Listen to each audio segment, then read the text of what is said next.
tell you.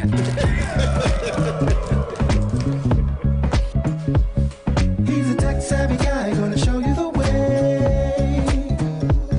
You better load your bags, cause crypto's here to stay. Listen up, gonna teach you about this and that. But he's just a goofy guy in a straw hat. So join in and have a laugh. It's gonna be a good time, that's a fact. Information and crypto parodies. Sit back and enjoy the show. You just never know which way you'll go. So get ready for Digitspin Crypto.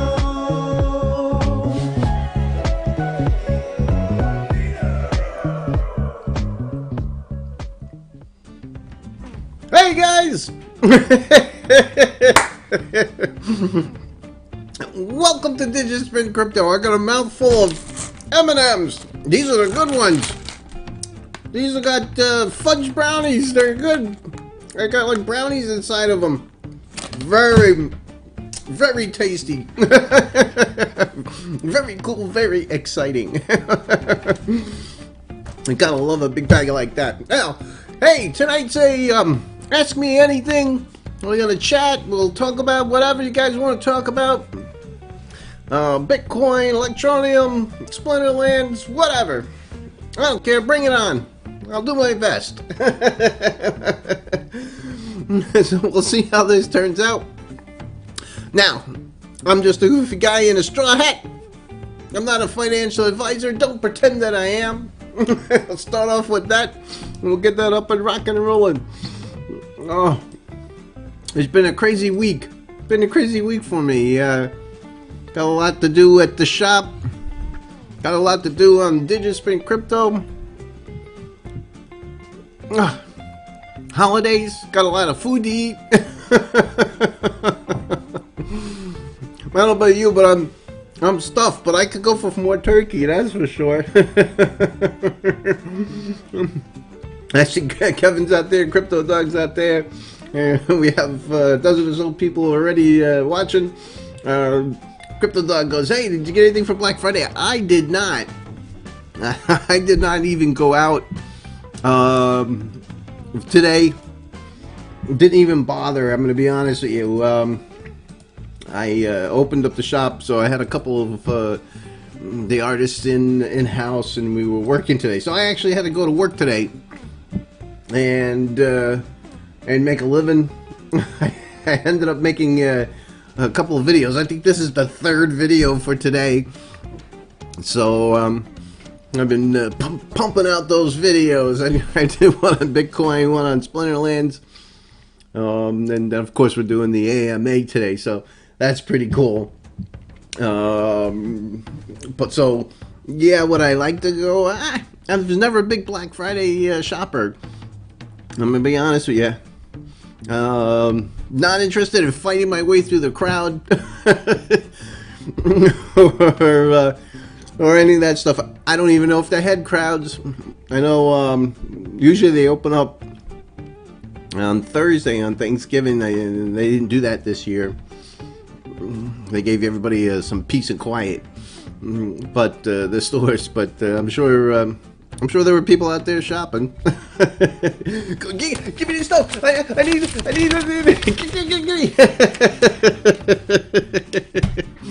People like to spend money. Budget's been tight for me this year. It's been this whole coof thing that's going on has been kind of tough on me. So expendable cash has been at a minimum this year. Never gives up. Never give up says, "Hey, can't wait till Electroneum gets on an American exchange." You and me both. I'm holding my breath. I'm turning blue over here, but it's gonna happen. It's gonna happen. I saw a Twitter that had a little snippet from Richard Ells, and he was talking about the legal opinion letter that they that they needed to be able to get on these exchanges. You know, if they would have went on to them last year, there was a lot less kind of issues to try to get onto an exchange. It was a lot easier. But this year it's a lot tougher because the exchanges don't want to get, you know, slapped around by the SEC. And so they're looking for legal opinion letters to make sure that they're not a security. And that's part of the process. And so I know Electroneum, you know, went through that process. They had problems with their first lawyer. They started like last year. They had problems with their first lawyer. They just couldn't deliver it, is what Richard had said in the video. And then went to a different law firm that was recommended by one of the exchanges, I believe he said. And from there, they've had a lot more success. And then, you know, the truth of the matter is, you know, there was some news that came out and that could have affected them. And so, you know, everybody had to look at that again. And Richard was talking about that in a video he actually did with me on Digitspin Crypto. You can see that video if you go back maybe a couple of weeks. And so they were, you know, overcoming any types of problems that may have been raised. And so Richard posted that he was looking on Monday to finally get the opinion letter, but he did caveat that with, you know, hey, I've been, you know, promised stuff before from lawyers and it never showed up, but he's hoping Monday that he's gonna get the opinion letter. Then he's also stated that he's gonna send it out to Bittrex and Coinbase and Kraken and Gemini, and then it's just a matter of if they finally, you know, accept and integrate. So he mentioned that he's, you know, under those circumstances would probably be looking in January for a U.S. exchange, but they know it's top priority, and we all know it's a top priority. So we can have a local and proper place to get a hold of Electroneum and to make it available to all the folks that are out there that want to use Electroneum. It's important. There's a lot of folks that want to use it, find ways to get it into their grubby little hands, you know, make the process easier, to be able to have an on-ramp and an off-ramp is important to Electroneum. And I can tell you that they have a lot of stuff in the works to make those types of things happen. You know, Richard had even said that on my video, that it's a high priority for them, and they have stuff working, but he can't talk about it, so neither can I. So that's just the way it goes.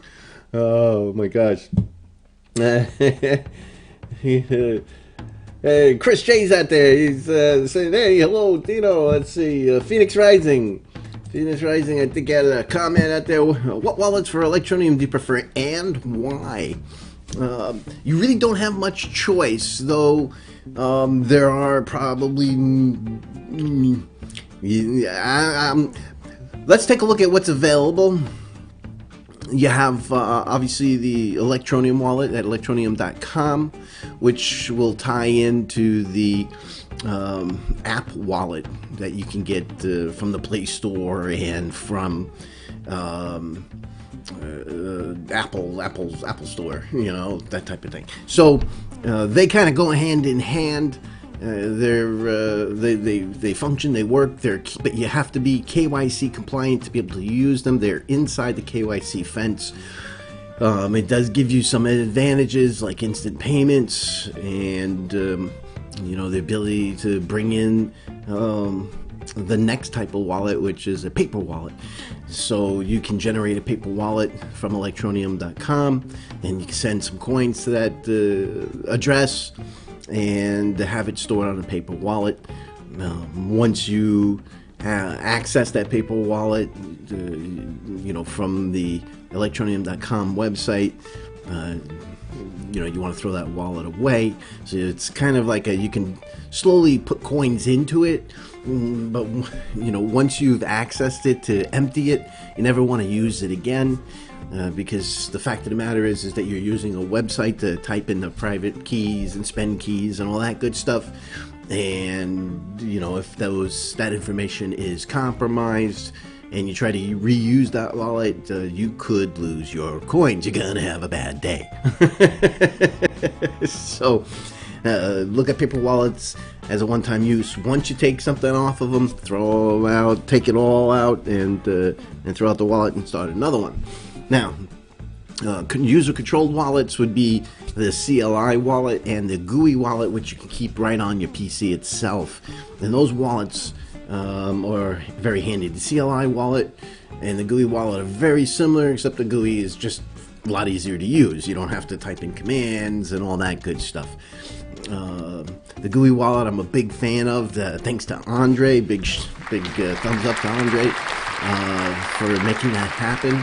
And the nice thing about the CLI and GUI wallets is that they're outside of the preview of Electroneum, so you don't need any KYC and all that other stuff. However, getting the coins off the exchange, you're going to be KYC'd on an exchange, so or wherever you're going to purchase them. So it's kind of much next, but the fact of the matter is that you can put coins on a GUI wallet. It'll download the blockchain and be able to keep track of everything, and your wallet. You can also, once you have the GUI wallet, you can add a secondary wallet, put in the information from your paper wallet, and as you're loading stuff into your paper wallet, you would be able to see it in your GUI wallet so that you can access it. And that's a really good way of accessing your paper wallet and being able to use it over and over. So your paper wallet, you can send coins to it, and with the GUI wallet set up with a wallet entry that duplicates the paper wallet's information, you can actually see and confirm that your data is there, or should I say your coins are present. You can spend them or move them around, send them anywhere you want, and never have to worry about it. And you can keep the paper wallet to the side, to use on the website. So those right now are pretty much the solutions. I would not be surprised if there's other solutions down the road that pop out. As Electroneum gets more and more used, there's going to be opportunity for other wallets to show up. My favorite again is the I do use the Electroneum wallet, and I do like the GUI wallet, which is also from Electroneum, or should I say from Andre, one of the amazing developers at Electroneum. All right. Crypto Dog saying, hey Dino, Bitcoin.com partners with Mecon Cash. January 2019. It's pretty amazing. And a few months later, ETN does the same thing. Yeah. No, it's good. Mecon Cash. Us here in the West, we don't know that much about Mecon Cash. As far as we're concerned, it's just another coin. I'm curious to see. Let's see if we can bring that up real quick and take a look at it. Let's see. Let's go to let's see if it's on Digitspin Crypto. DigitspinCrypto.com. Let's see if I have it. Let's see if my website finds it. Digitspin Crypto is a great place to go to get coin prices and information. We're going to test to see if we can locate something interesting and new. Mecon, let's see if it's on here. Mecon Cash. And I believe that is the right one there. Yeah, Mecon Cash. Let's MCH. So I did pull that up. All right, yeah, that's the coin there. Let's take a look at it. it tells you a little bit about it with the blockchain. But you know what? The big thing here is it's really big in South Korea. So let's see if we can get a longer history. All right. So Mecon Cash is like most altcoins has been slowly moving its way down, and Satoshi's has a few spikes here and there, probably on some news announcements. They've got some decent value, pretty much at all times. So they're moving some coins around. The thing is people are using this Mecon Cash in South Korea, and they've got over 13,000 ATMs where you can go put some cash in, some fiat, and it'll turn it into Mecon Cash. And then you can go around and spend it at different retailers, and they have a website that you can pay for it. So it's a type of thing we'd like to see here in the United States or in Western Europe, to be able to have an infrastructure like that, and to be able to use Electroneum like that. But in South Korea, this seems to be an up-and-coming mechanism to use, and they probably also have some countries around the world that are using it also. South Korea is real big when it comes to cryptocurrency. The Asian market has always been pretty. I remember back in 2017, and they were paying premiums. We called it the kimchi premium, and people were paying an extra $400, $500 for a Bitcoin at the time. It was kind of crazy. The prices were dramatically different over there. So cryptocurrency is big, but the moral of the story is: so why would Electroneum want to be involved with this?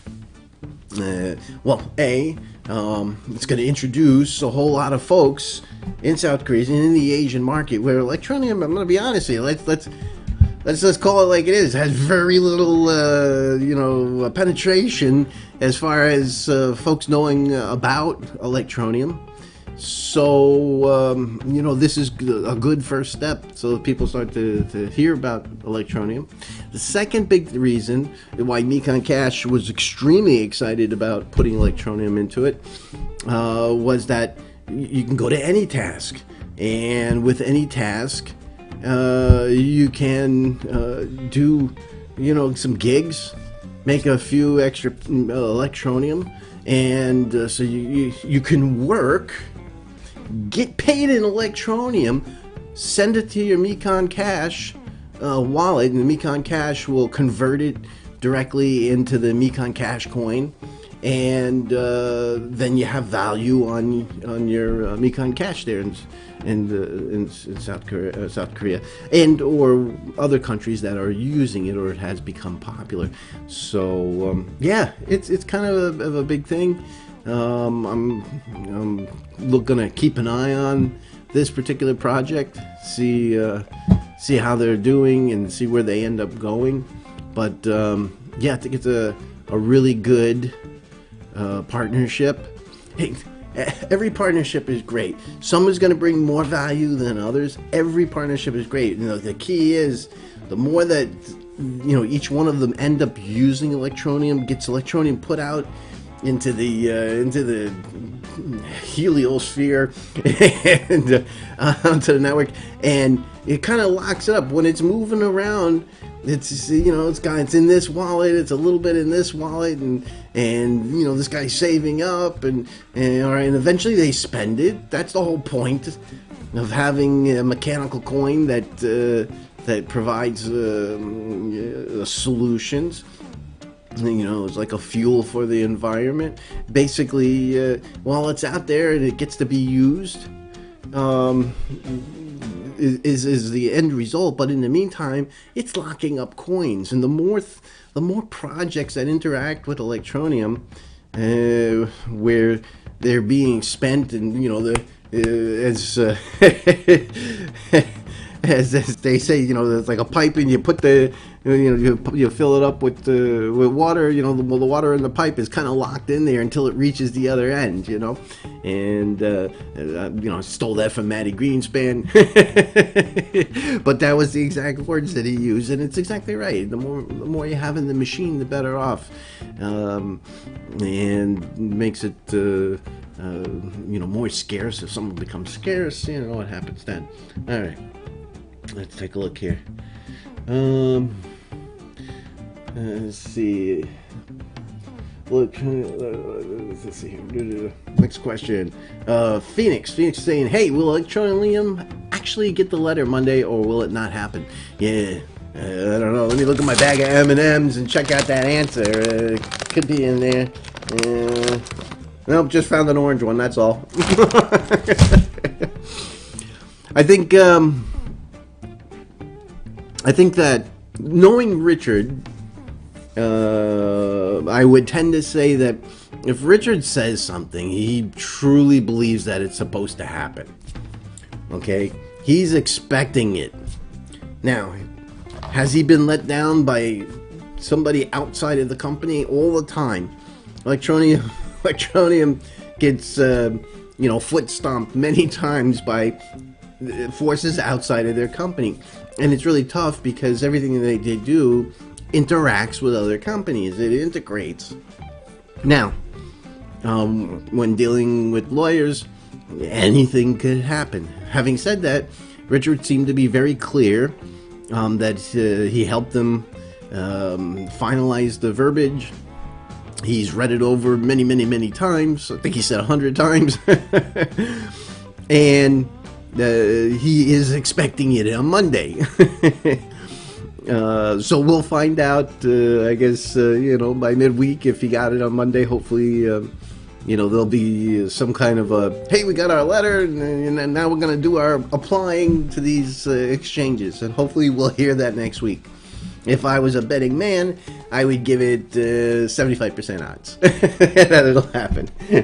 Because, you just don't know. Crazy stuff happens. So, news comes out of the blue, something happens and delays things. That's what the next question is. We know we made it when we can buy a Slurpee at 7-Eleven with an ATM. Yeah. When you can buy anything with any crypto. Yeah, that's how you know the crypto's doing really good. Electroneum, obviously they're going to have some competition with PayPal. With cryptocurrencies as they go along also, but there will be countries that will use the Electroneum payment system. As it's the same thing with like credit cards. I remember back in the 70s, I used to help out my uncle at a gas station, and people would pull up and I'd run out the car. Hi, sir, can I fill up your car with gasoline? And so I'd pump it for him because back then in the 70s, people were too stupid to be able to fill up their own car with gas. All right. So we did full service. Check the oil, air pressure on the tires. Anyway, they'd hand, they'd always hand you cash. Every once in a while, somebody would hand you a credit card. And I'd have to run into the office, and there's this little machine, and you'd put the credit card in, and chunk, chunk, and then they would rub it off onto a carbon. But the moral of the story was, I had to check this book. It was like a comic book. It was really thin, and you'd open it up, and in there would be all of the bad credit cards.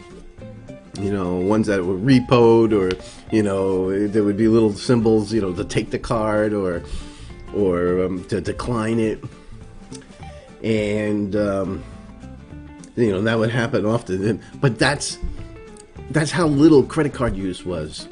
The bad cards fit in a little comic book, and you would be able to look through it by hand, and you just go down and run the card down, and okay, it's not there, good. Not that many people used it. It took what, 30 years, 25 years, a whole generation to go forward. So what's going to happen is, it'll slowly progress. It might not take a generation, but it could take 10 years before people that are growing up now look at cryptocurrency and go, what else would I pay with? Here's my crypto, you know? And the stores are going to have to go forward and conquer. The big advantage to Electroneum is that with its full KYC and AML compliance, it is way ahead of the other coins, and now the governments are starting to talk about this, and everybody's like, well, that's impossible. That's impossible. It can't be done. You can't do that. You'll never be able to do that with Bitcoin and all these other coins. And they're all whining and complaining. You know, Electroneum's fully compliant. And when they get the certification or registration with the FCA, they could do that right now. Not a problem. Not a problem. Now, that leads me to the thing where some folks have got hit with having to update their KYC information. The data that was in there was reviewed by the FCA and the Electroneum team, and some of it failed to meet current regulation. Some of those accounts had to be locked immediately, and a request went out to update. So you've got to update it. I do have to say that Electroneum has a very big opportunity to do better in their response time on customer service. Absolutely. Oh, I know that they're working on that, trying to give additional training. I'm hoping that in the period ahead that we'll see better results. But if I was to pick out any one particular thing that Electroneum has the biggest opportunity in, it's in the customer service and response time. That's something that they've got to get better. They've got to get it better, especially with the amount of folks that are going to want to be involved with Electroneum going forward. If everything goes right, it's pretty smooth. But when you do have a hiccup, we've got to have good response time, good feedback. They have an opportunity there. All right. Let's take a look at the next one. Phoenix Rising was asking me about Mecon Cash. I hope I already answered that for you. And we also have Phoenix Rising saying, hey, I think Coinbase wants to list ETN. All right. Let me lower this down a little bit there. I think Coinbase wants to list ETN. I've contacted them several times about listing ETN, and they seemed receptive. And I'm sure they were. I wouldn't be surprised if Coinbase is already familiar with Electroneum. Clearly, that Electroneum had to go out and get this legal opinion letter. Tells me that they tried to apply for a U.S. exchange, and the exchange says, sure, fill out this application. They filled it all out. They took a look at it, and then the exchange says, okay, where's your legal opinion letter? And Electroneum went, what? What do you need? And had to go out and get it. So I have a feeling that's kind of what stirred the pot. So I would tend to think there's probably some applications that were there originally. I'm sure that these projects are known by the exchanges. The team Electroneum works very hard to make everything happen, and it's a very difficult and fast-paced environment to make it all happen. We always, we're like, what's the big deal? Fill out the paperwork, slide the guy some money under the table, do what you gotta do. Next week we should be online, but that's just not how it works. And even when you get an approval and everything's so hunky-dory, you're then sitting there waiting for the developers at the exchange to integrate everything, set up a node, start pulling down the data and integrate it into their SQL server and their environment.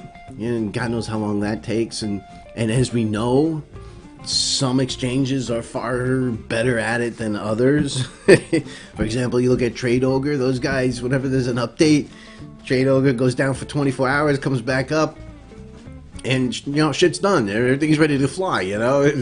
It works good. The guys that run Trade Ogre know what the hell they're doing. I like that exchange. They're clearly very competent, and that gives me a level of trust greater than the exchanges that have taken weeks weeks to get the stuff together and to integrate things, and then they have problems, and yeah. So it's always out of Electroneum's hands, and that's the hardest thing for them, and the most difficult. And unfortunately, everybody wants to blame Electroneum, but it's not their fault, but it's their problem. That's what it ends up being, and it kind of sucks. But it's tough for them. But I give them credit. All right, let's take a look here. Phoenix says, I saved my GUI wallet on a USB. Was that a mistake? And can you check paper wallet balance on a GUI? Yeah, you can. We went through that. You can check the balance on your GUI for your paper wallet. You add it as a secondary wallet in the GUI environment. I'm not sure what you mean by saving the GUI wallet on the USB, but if you save the files. Control files, not the blockchain, but it's a configuration file. I don't think it was a JSON, but it was a configuration file that had all the data. You could theoretically do that as long as your drive always stays the same, the drive lettering stays the same, and you can pull that out, and this way the stuff's not on the laptop or the PC. And if somebody tries to get a hold of it, that's not too bad. I don't see any problem with that. Now, if you're talking about saving a backup, you're saving the data file, the backup file. You definitely want to save that on a USB. You definitely don't want to keep that on your machine, because it's creating a text file that has your public address and your private address and your public keys spending and your private spending. And the last thing you want to do is have that as a file on your PC. You definitely, at all costs, want to keep that on a USB, and you remove the USB and stuff it in your pillowcase, or dig a hole in the backyard, or whatever you got to do to keep that secure. Because if you have that file, somebody has your funds. So that's important.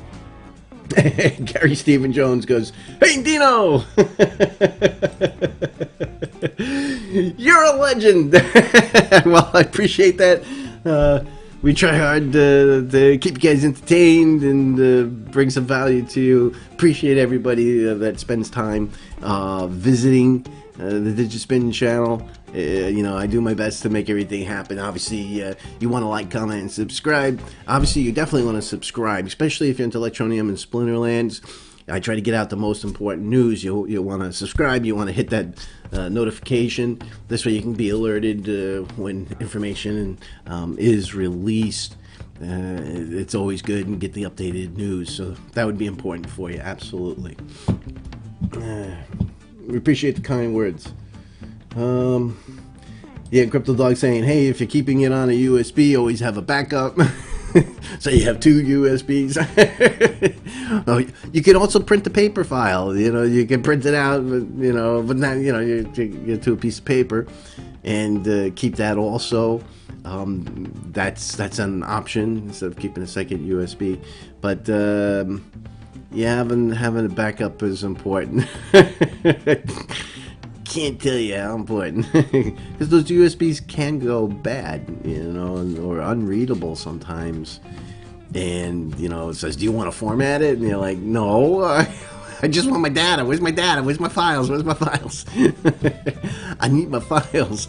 So can't hurt to make a second copy. And, if you got $100 in there, that may not be a life-changing event. If you got a couple of Bitcoins on there or whatever value, that could be heartbreaking.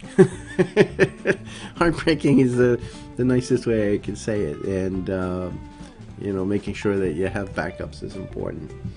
Absolutely. Let's see here. CryptoDog goes, hey, any acquisition chatter behind the scene concerning Electroneum? Well, if there was, I couldn't tell you. But if you're talking about Electroneum buying another company, I probably would never be privy to such information. You know, they're kind enough to share with me so I could be prepared to do videos. But something to that effect, I would be the last to know. There's specifically, like, you know, if American Express was going to buy Electroneum, they wouldn't be telling me. So it would be a surprise to all of us. That's just an example. Please do not go around saying that. You know, I just wouldn't know. Now, there are lots of fireworks still in the Electroneum bag. They do have a lot of stuff that they're still going to be releasing, and a lot of it, I could probably say I can say safely that a lot of it would be after the FCA. You know, Richard has stated many times that a lot of this stuff is contingent of getting the FCA taken care of and the opinion letters taken care of. They don't want, because it's so difficult to deal with the lawyers, to get it right, to make sure everything's perfect. They don't want anything to move, or, you know, don't sneeze. You know, everybody walks softly. You know, make sure everything is right. Don't touch anything. Don't make any major changes. Let's get this all taken care of first, and then we can do what's right within that guidelines that we have. But there's no need painting seagulls in the middle of the picture while, you know, the art critic is there looking at it. You know, let them look at the painting, call it for what it is, and then afterwards you can paint your seagulls.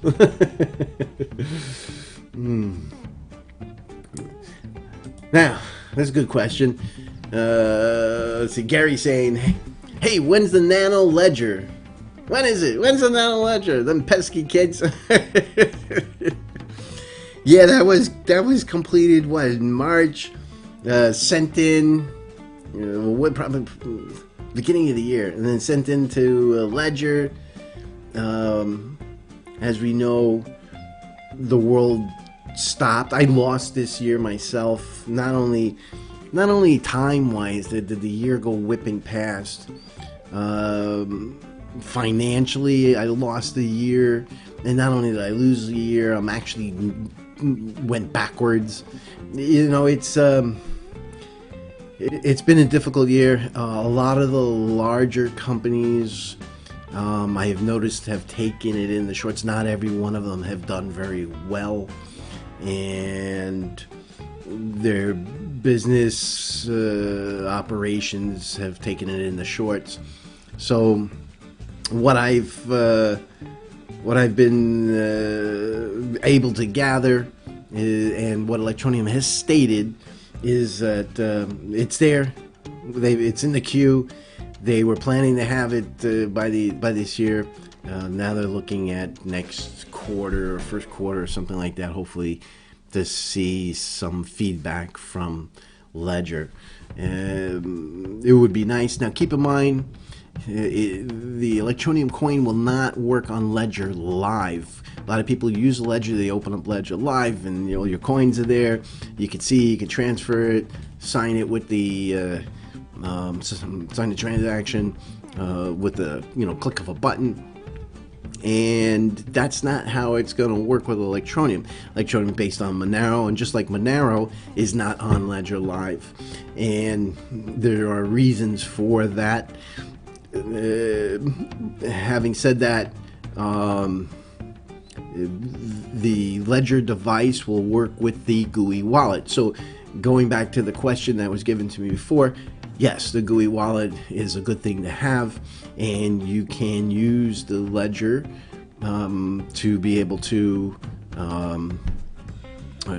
sign the transactions using the GUI wallet. Now, if you're a programmer and you've compiled stuff, you can go right now and compile the code yourself for the Nano S, and load it up on your Nano S, and you can start using it right now on your ledger.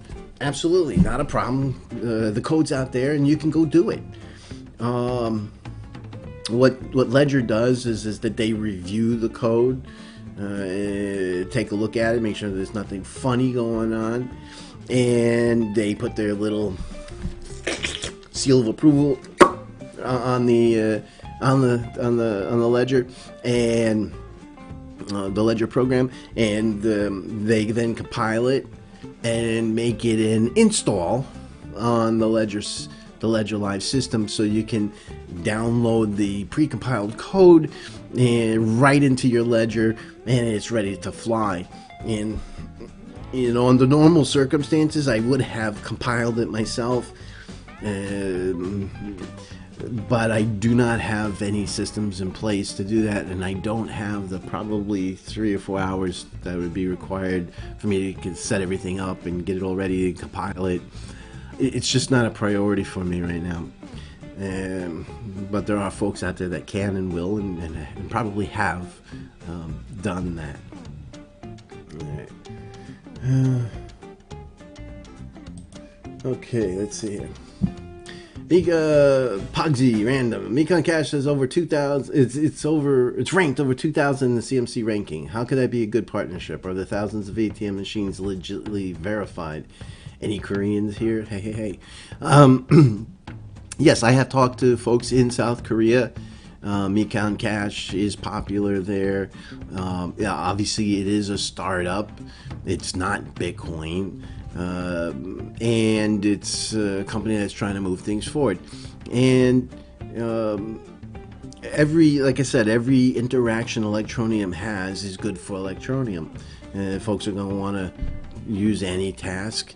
If they're using AnyTask, they're going to be using Electroneum, and that Electroneum is going to be in the pipeline. It's going to be in the pipeline to create the task, then get paid, then get transferred, maybe saved in an Electroneum wallet for a period of time, and then sent over to the Mecon Cash system. So it's an opportunity for both. And additionally, there's the use cases that Mecon Cash has been able to put together has been pretty sharp. Mecon Cash is obviously not Ethereum or any of those other projects. These are all functionally good projects that are all trying to help each other to move things forward. Any partnership that can use Electroneum is a step forward. There's nothing wrong with it. Is it PayPal is using Electroneum? No, it's not. It's not that level of a thing. Is it a decent partnership with another company trying to make another squirrel trying to get a nut in the world type of thing? Yeah, it is. Does it add value to Electroneum? We're gonna find out, but ultimately, every interaction with Electroneum only makes it stronger, and there's nothing wrong with that. Is it, mega news? No, it's not mega news. It's not mega news. Is it good news? Yeah, it's good news. It's good news. All right.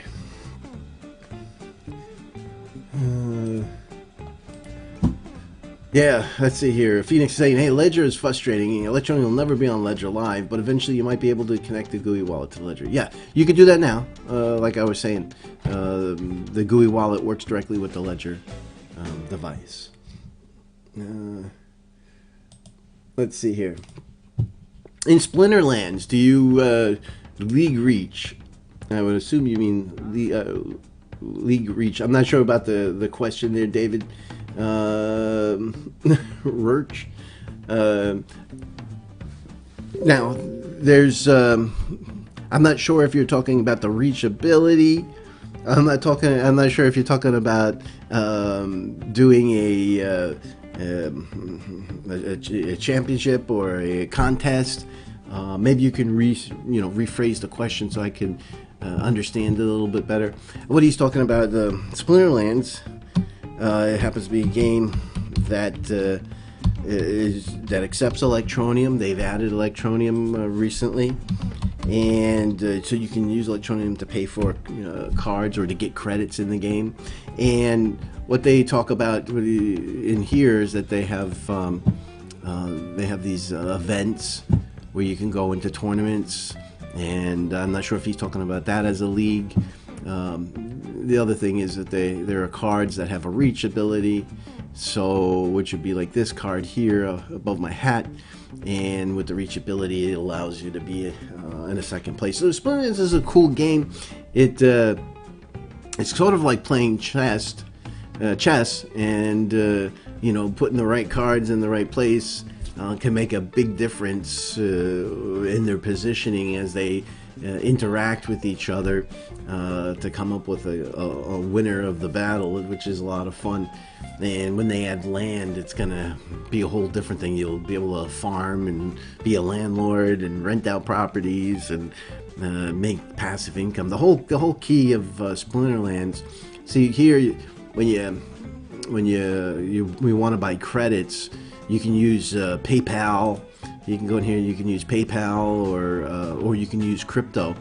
And with crypto, you get to pick out the coin that you want to use.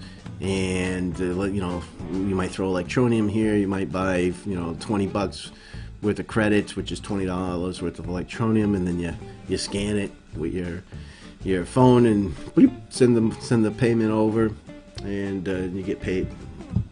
So hopefully you'll redo that question. All right, let's see here.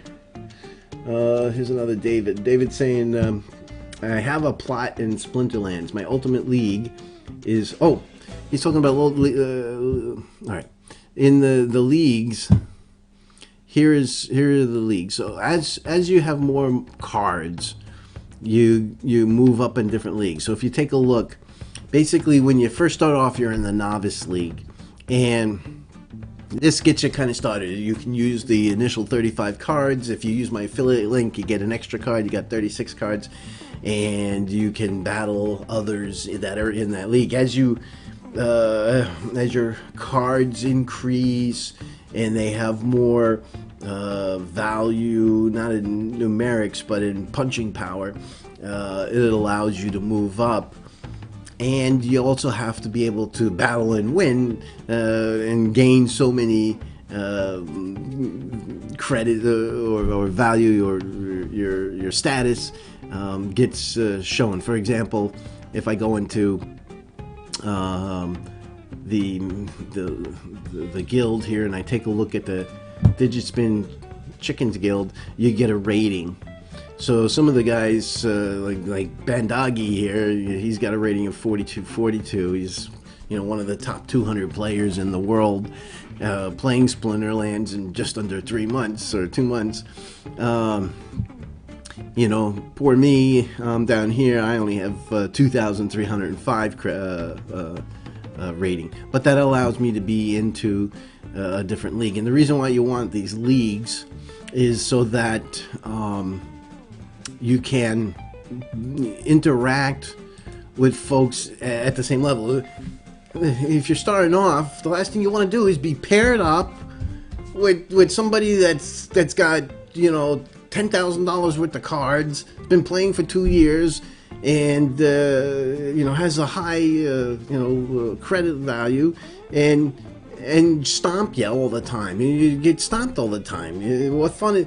You want to win once in a while. When you're playing, you don't want to be outclassed, constantly. You'd get crushed every time. How fun is that? That's not fun. So you get funneled into these leagues as you go along.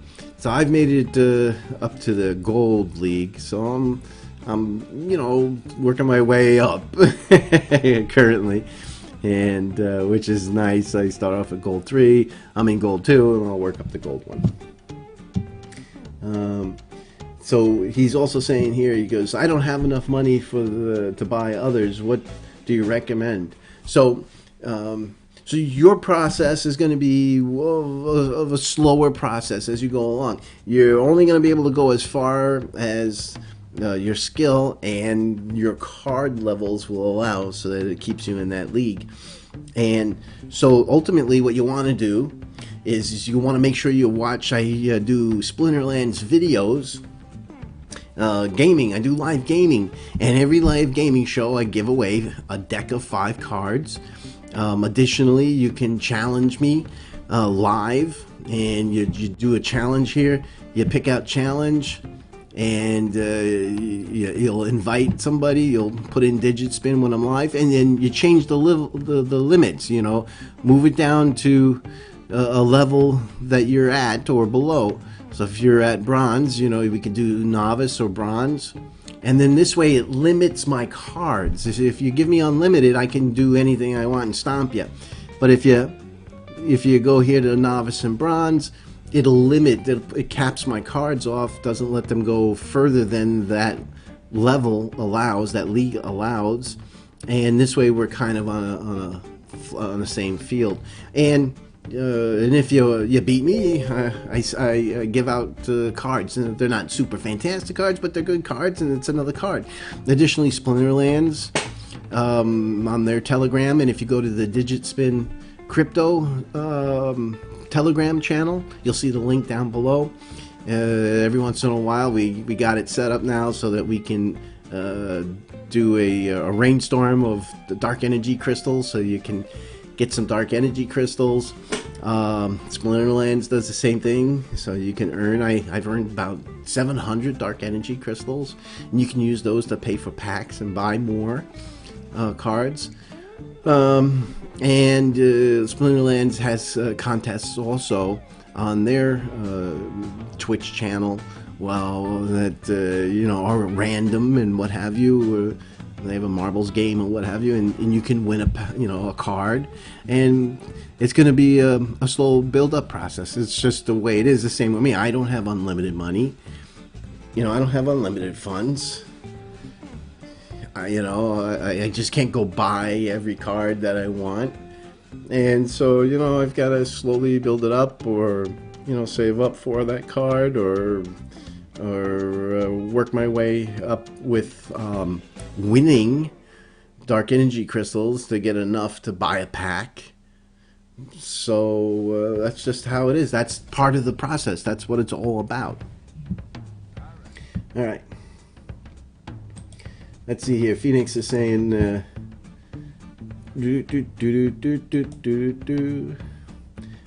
Phoenix is saying that today I registered with SplinterLands via your referral link. Didn't buy the spellbook yet, hoping I could score a free spellbook at the conference tomorrow. That's possible. Yeah, you can always ask them. I don't know what I know they're giving away cards. Yeah, you definitely want to. Hey, that's another thing too. Where are you, David?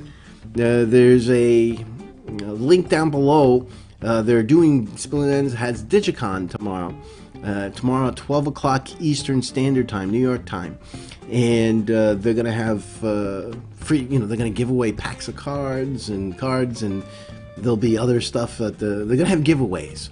All right. And you'll be able to use them in the game. If you show up, it's for 2 hours. Show up for 2 hours, hang out in it's a virtual conference. So you go on your computer, and you get a little character, and it runs around, and you can go from booth to booth.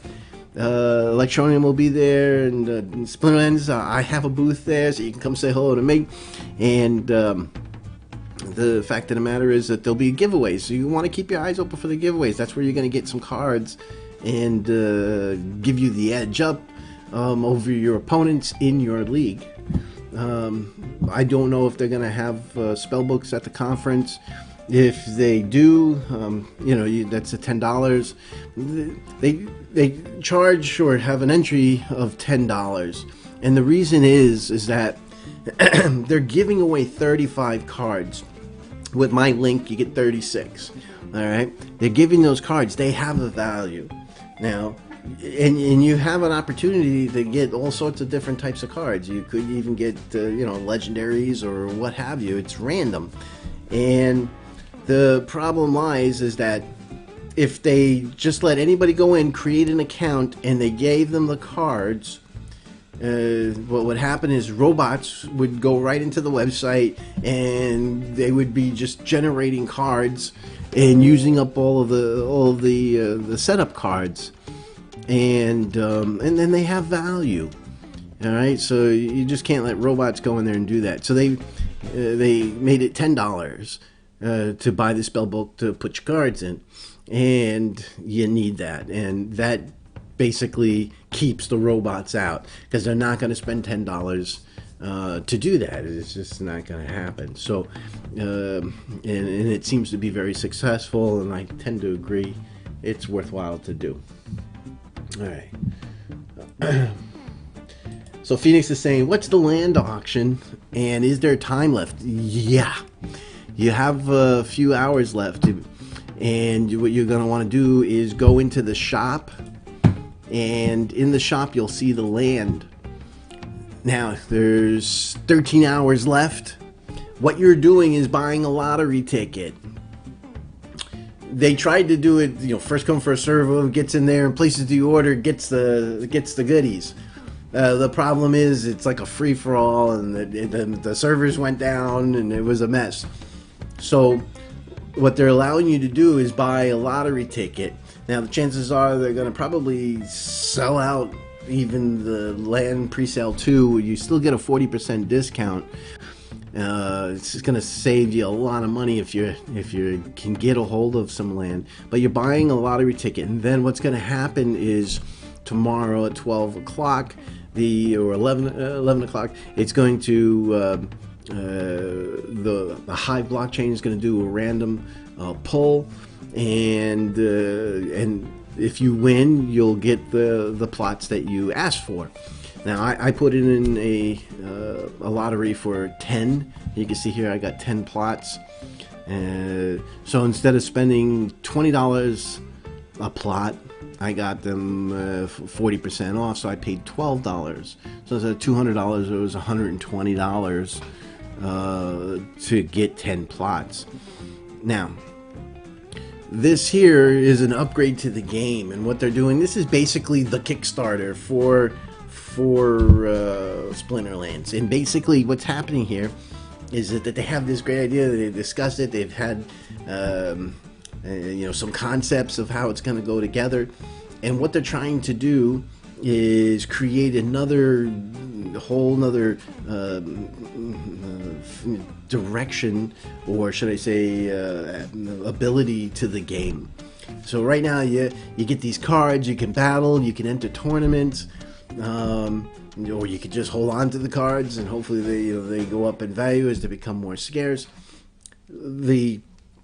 With the land, now you're getting into things like where you like the farming games. So you'll be able to get a plot, and there could be different types of land, whether it's water or grazing land or woodland or stone or mountain, and you'll be able to put and what they're going to do is allow you to take some of these creatures. And this way the creatures are becoming harder to come up with, because you can then take a creature, put it on the piece of land, and tell it to farm the land or to gather the wood. And so now you're gathering resources. So now you're building these economies. So now you got all these wood pieces.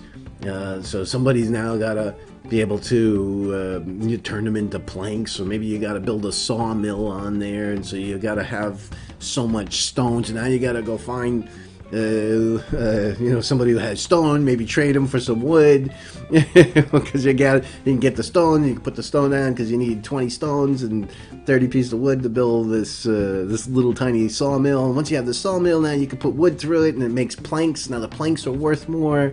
You could build bigger buildings with them, possibly.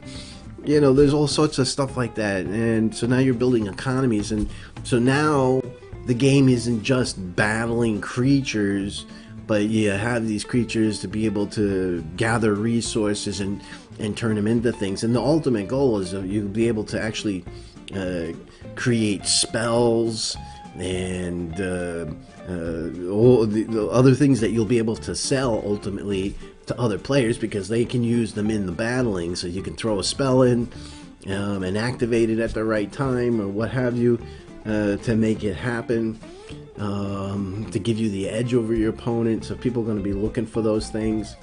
There's going to be, some empty lands, because you'll have plots, and there's whole governments that go. It's pretty wild because, if you're in there's a region. And a region's 1,000 plots, and a region's broken down into 10 tracks, which is 100 plots, and so if you have a plot, if there's going to be changes made or how things are going, it has to be voted on. So if you have 10 plots, you get 10 votes in that region to decide if something goes through in as far as the governmental functions of the land. So you get voting rights, and it's pretty wild. And there'll be 150 regions on the island, and each region could be in different areas. You'll get different types of land plots and what have you, but there'll be open lands in between where you'll be able to go and maybe conquer that land and battle the other creatures for access, or to use certain parts of it. You'll be able to explore and try to see if you can find things on there. There's going to be boss creatures that you'll be able to beat, to gather and get the mana from them. It's really fascinating. So now the game isn't just card deck, creature fight. This becomes an immersive, interactive, economic play, where some people will just be gathering goods and selling them and earning dark energy crystals, because you could take the dark energy crystals and then move them off. Let's say, because the dark energy crystals, you can move them off onto the Hive Network coins. So you can move them off the game, and you can either put them on the Hive Network wallet or the Tron wallet, and then you can convert them. You can even do it with Uniswap with Ethereum, and then convert them into another coin. So you move them out there, you can convert them into Tron, then convert that into Electroneum, or keep the Tron, or sell the Tron for Bitcoin. So there are going to be people that are just, I want to gather wood, that's my job. I'm an elf and I want to gather wood, and I got creatures, and, I'm just going to gather things, and people are going to make money just by gathering things. You see it on a lot of these games, World of Warcraft and what have you, that people play the games and they're making money off of it just by going around and making resources and coming up with, cool stuff. But with SplinterLands, this is a real NFT game. You own the NFT. It is a physical asset, virtually. It's a physical virtual asset, and it has a value, not just in the game. You can move this stuff around outside of the game. You can even take land plots, tokenize them, and then move them around outside on the networks and sell them, from exchanges or to Uniswap or what have you, to another wallet, and then bring it back into the game later on. Ultimately, they'll even work out ways of, tokenizing some of the cards, so you can take a card and move it into a different game. This craziness. It's amazing. And SplinterLands is right on it. I give a big thumbs up to SplinterLands, guys. They're really creative. They've created a nice game as it is, but once they add the land, this is gonna be something different. And that's the reason why like the Digitspin Furious Chicken Guild, we got together, and 10 of us, and we chipped in and we bought a region, and we split that. So there's 10 tracks in a region, so 10 of us got together. We spent 1.7 million Electroneum, to buy it, the lottery ticket, and fortunately we won the lottery and we got the coin for the region. So we'll each get a tract, and we'll be able to vote on how we want to run it, and we'll put creatures on it and make things happen, and we'll have the Furious Chicken Land, a whole region of Furious Chicken Land, and it's going to be cool. And you know, the neat thing too is you can, you know, let's say you make a sawmill, you'll be able to take that sawmill, and it does a good job. Well, you know, if a guy has only 10 plots, and you know he's got wood, and he wants to be able to make the wood more valuable, so he wants to turn it into planks. All right, but the problem is he doesn't have a sawmill.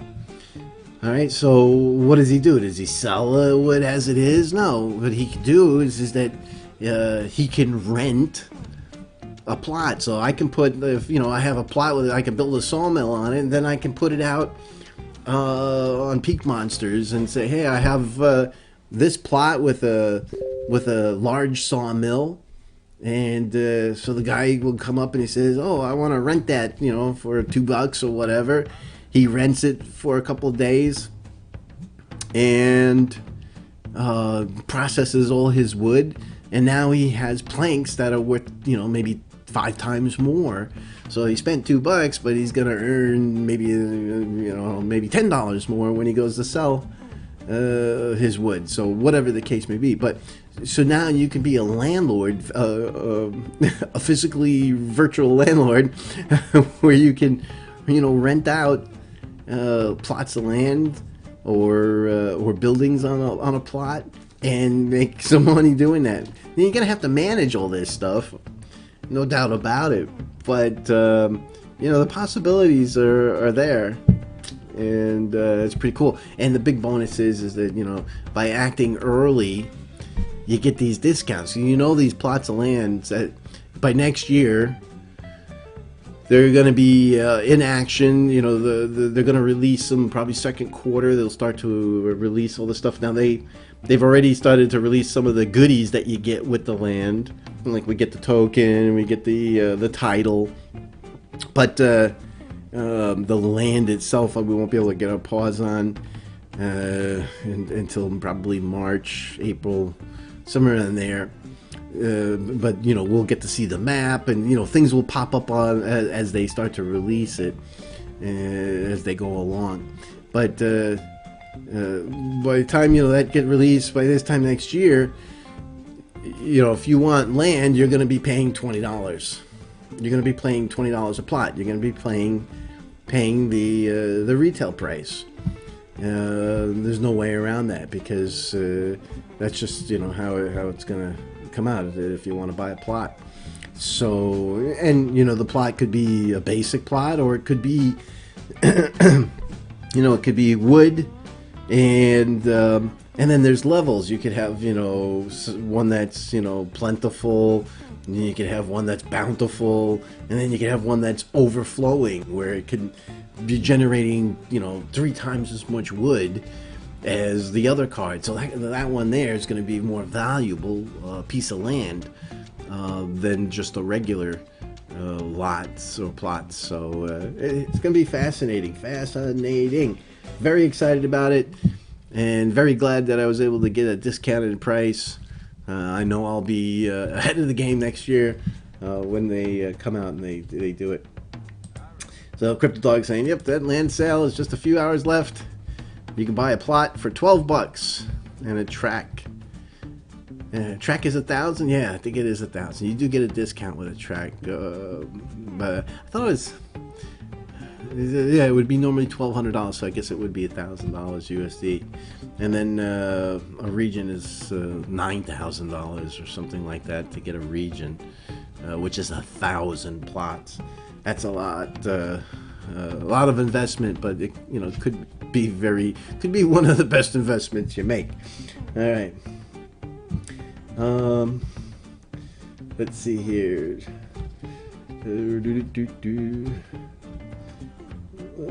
Please use the link below the video to register. Yep, the Crypto Dog saying, yep, if you want to take a look at SplinterLands, I have the referral link down in the description. Obviously, we'll get you a bonus card. Obviously, it helps out the Digitspin channel, and it doesn't cost you anything. So you can support the channel without having to lift a finger and doing what you want to do anyway. All right. Thanks, Crypto Dog. Let's see here. Phoenix Rising says, do I have the spell book to get in on the auction? I believe you can get in on the auction without the spell book. I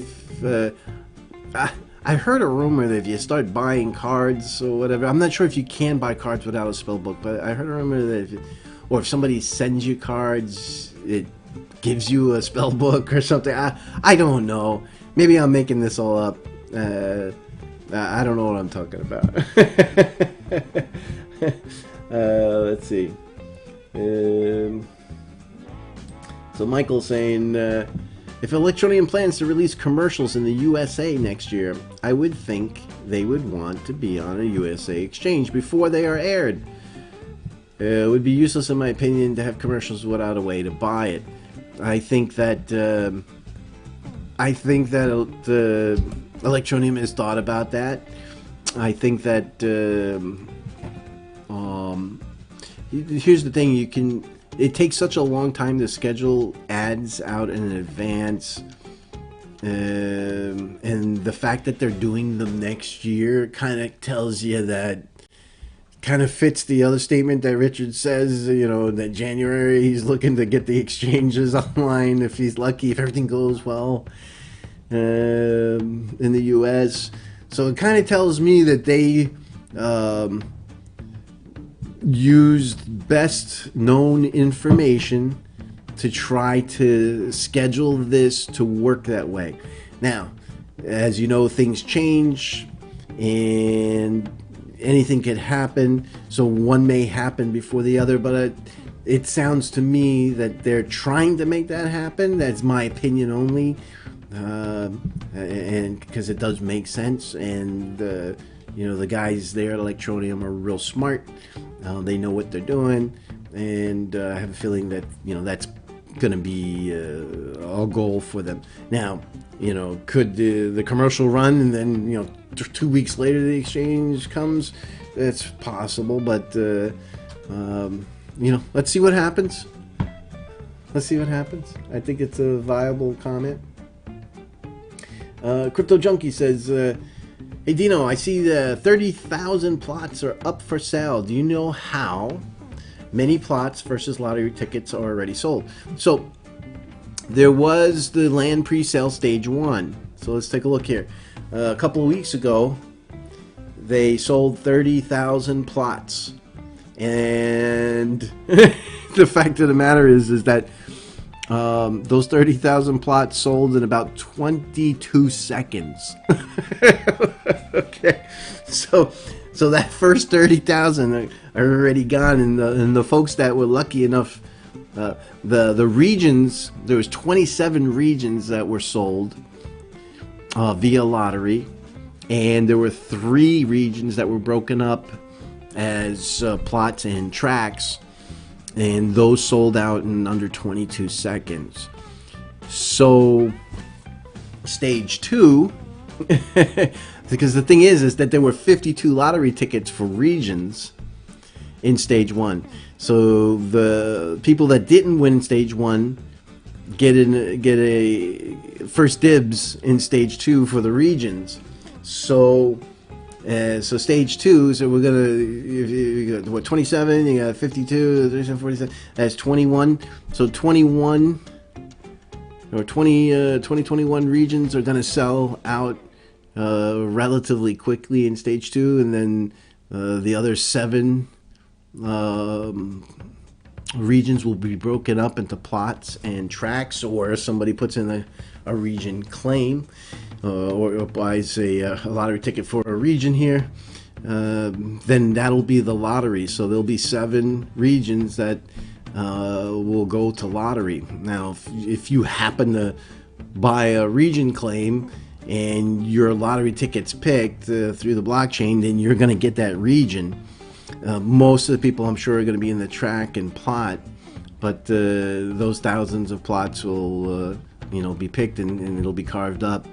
From what I heard from SplinterLands, poking around the SplinterLands Telegram and Discord and all that type of stuff, and listening to the AMA from Agrode, who's one of the founders of SplinterLands, it appears that they're really close to selling out on stage 2, and I would expect them to do that.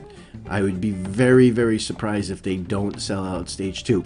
If they don't, then you'll be able to come right into the land here and buy a plot at the discounted price. So let's say out of 30,000 they only sell 29,000. There'll be 1,000 left, and you'll be able to walk right in at any point and make a purchase. Based on what I've seen, I doubt that will be. I have a feeling they're going to sell out all of stage 2. And then you got next month, another couple of weeks from now, will be stage 3, and that will be a 30% discount. That one there, we may start to see not, the pre-sale lottery may not sell as many as there are lots available, and so there may be leftovers in stage 3 that you would be able to purchase at the discounted price. And that's a guess on my part, and a very wild guess, because anything could happen. But I would expect that the stage 2 will probably sell all of the plots. But you definitely want to get, you can buy a lottery ticket either way. If you don't win with the lottery ticket, you can get your funding back, released back to you, or you can keep it, the ticket, and it can be applied immediately to stage 3 to guarantee you a spot in stage 3. But you would have to add more funds, a 10% difference, to be able to pay the new price, which is only a 30% discount. So you want to try to get that 40% while you can. It's always best.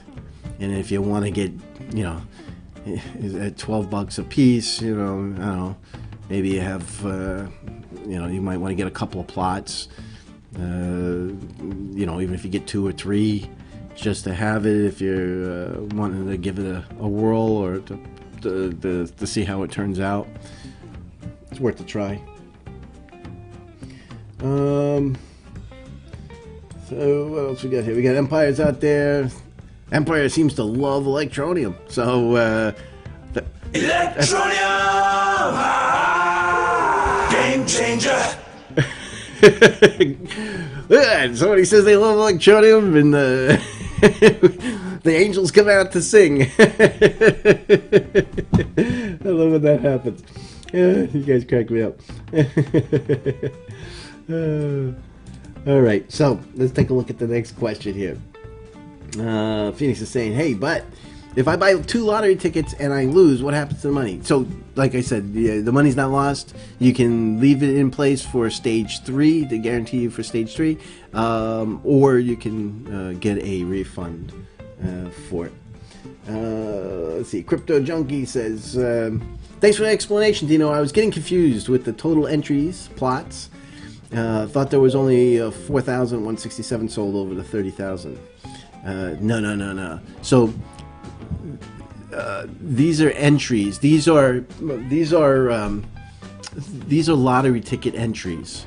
The problem is that you don't know. You see the 4,167. You don't know if that entry was for 100 plots, or if it was for a region of a 1,000 plots, or if it was just for 1 plot. You don't know. I assure you that each entry is more than 1 plot. Because anybody who's buying it now, like me, I'm buying, you know, I put in my lottery ticket is, you know, one of these entries, and I'm getting, you know, 10,000.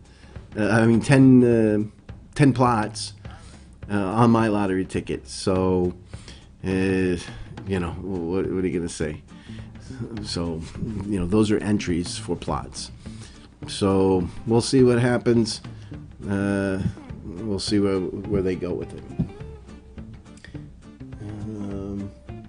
But I can assure you, see, I can assure you though, out of the 30,000, you got. See, here's the problem. You know, the 30,000. I know that there's 21, 22 regions that are going to be sold. So there's only going to be like 8,000 left over, and I would tend to think. I'm tending to think that these lottery tickets here, these are for the entries, not the total plots entered. So, because not everybody's going to buy a plot. Some people are going to buy a tract, which is 100 plots, and that's not listed here. So I'm going on the assumption that it's for entries. I'll ask about that and see if I can get any more information. Phoenix Rising. Is one plot, $12, enough to actually do anything? Depending on the plot. If you get a plot with a castle, you're set. If you get a plot with a keep on it, you're set. You know, it could be a plot, a bountiful or overflowing plot. You know, with a mill on it already. You know, or it could just be, you know, your average, everyday, you know, grazing plot, and who knows, and it'll generate, you know, I don't know, 10 pieces of wood or what have you. I don't know. Can't tell you that. Will one plot make a game? No. I can say that up front. I would tend to think that, because there's 12 different types of categories of land, you know, that'll be available. And, you know, there's prairie and like I said, woodland and grazing land and water and mountain and rocky land, and, you know, there's 12 different types of land. And I would tend to think that to be a completely self-sufficient, I think I was listening to AMA, he was saying, you know, somebody who has a tract of 100 plots will pretty much have a good mix of everything, where they could not only acquire the stuff, but, you know, mill it and mix it together and be able to have the mana and, you know, the creatures to fight with, the scoop mana out of them, and the wood and other things where they could actually create spells, because ultimately you'll be able to generate cards. So, you know, most games, they make the card and they sell it to you, you know, and how these cards are going to work, the spell cards, and there's another type of card. You'll be able to actually generate the card by having all these resources that get applied together, and out comes a card that can be used or sold and used in battle and stuff like that. So, you know, the users are going to be generating them, and that's like going to be an ultimate goal. And it's not going to be like, you know, you grab some wood today and you turn it into this, and then the next day you got a building. It's going to be process. You know, that's the whole purpose of the game, is to make it a process that it's a combination of money, time, and talent, and skill, to be able to do things with it. So the answer to your story is that, yeah, if you get a castle or a keep, you're going to have a very valuable card that will do things for you. You're going to want more than one card as time goes on. I would tend to think I would tend to think that an average bear would probably want upwards of 10 let's to work with over time. So that's the best way of saying it. All right, so let's take a look at Bitcoin. Let's see what's going on with that real quick. It's been a little on the crazy side. Let's go to the 15-minute. Let's see where we are. All right, so we're in this channel right now, and this here is between the $6,200 and the $7,200 range, this particular channel, and this is going to be the make or break. I'm waiting for it to pop out of one of from this bottom here, the 16.2 to the 17.2. I'm waiting for it to pop out, whether it goes north or south. Theoretically, it should go down a little bit further, but it keeps testing. We've gotten 1, 2, 3. We're going to be hitting 4 times at the bottom. The big thing here is that we're getting a higher high each time also. So something I'm keeping an eye on. I want to be able to jump back in